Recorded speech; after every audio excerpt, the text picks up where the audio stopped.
Magandang araw mga kakampi sa kapayapaan. Narito na ang tampok na balita dito sa Kampila News. Muling binisita ni Pangulong Ferdinand Bongbong Marcos Jr. ang tahanan ng Kampilan Division. Ito upang bigyan ng parangal ang 7 mga sundalo na nasugatan sa bakbakan ng BIFF. Si kakampi Private Cherry May Roldan sa report. Agad na tinungo ng Commander-in-Chief ng Armed Forces of the Philippines ang 7 mga sugatang sundalo sa Camp Siongco Station Hospital dito sa himpilan ng 6ID. Personal na kinausap ng Pangulo ang mga ito at binigyan ng cash assistance. Iprenesenta naman ni Major General Alex Rillera, Philippine Army, ang pinuno ng 6ID at Joint Task Force Central sa Pangulo ang mga nasabat na mga baril mula sa mga teroristang grupo. Kabilang na dito ang 12 mga armas ng BIFF na nasabat ng militar, mga isinukong kagamitang pandigma sa himpilang ng 57th IB at nasamsam na mga matataas na kalibre ng baril ng 2nd Mechanized Battalion mula din sa mga teroristang grupo. Personal din itong tiningnan ng Pangulong Bongbong Marcos ang mga nakalatag na baril sa loob ng 6ID gym bago ang kanyang talk to the troops.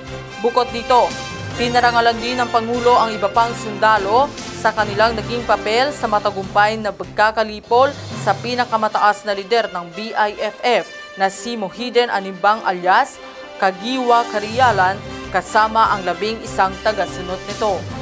Maliban kay Major General Rillera, katuwang din ng Presidente sa paggawat ng parangal sa mga sundalo, sina General Romeo Browner Jr., Chief of Staff AFP, at Lieutenant General William Gonzales, ang commander ng Western Mindanao Command.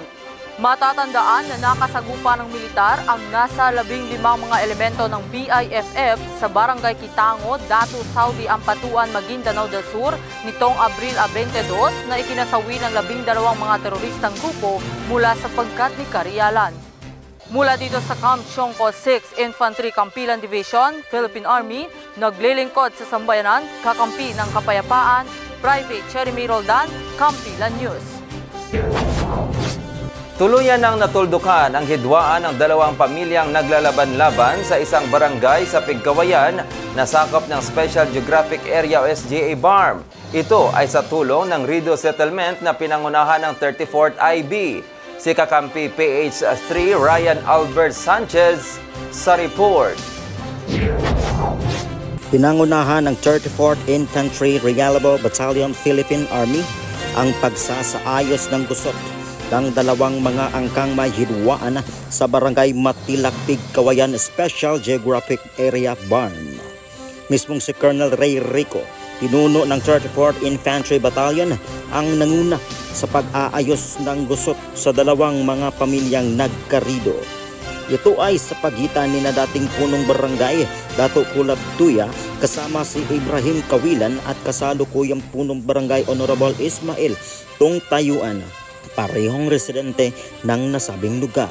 Ang Rido Settlement ay nagbunga naman ng pagsuko ng 2 mga matataas na kalibre ng baril.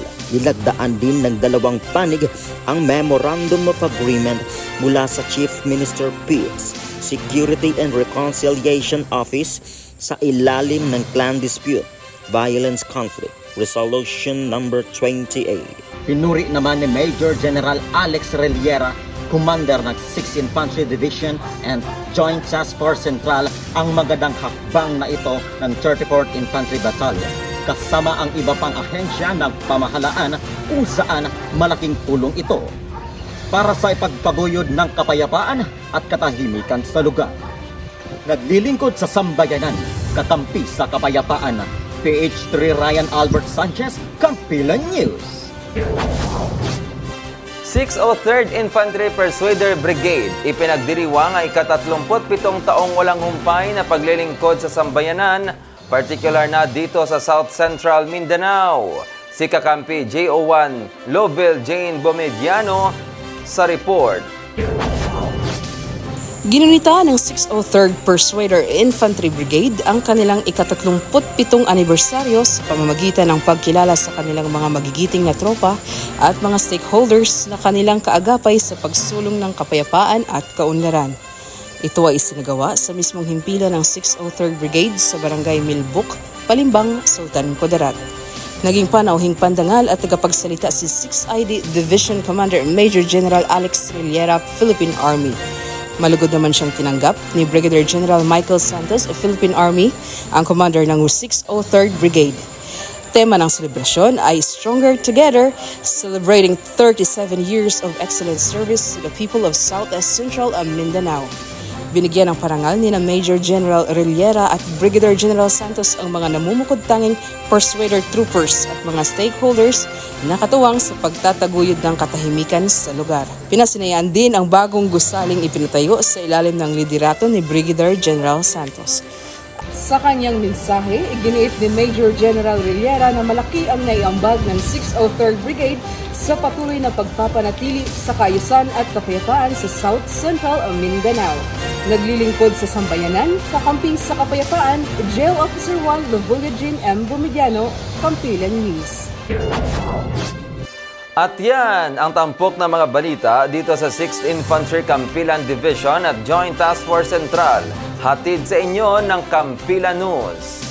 Para sa karagdagang mga balita, i-like at i-follow kami sa aming mga social media accounts na makikita sa inyong mga screen.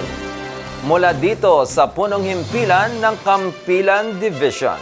Ako ang inyong abyan, RB ng Bayan Roderick Viñez, naglilingkod sa sambayanan, kakampi sa kapayapaan, Kampilan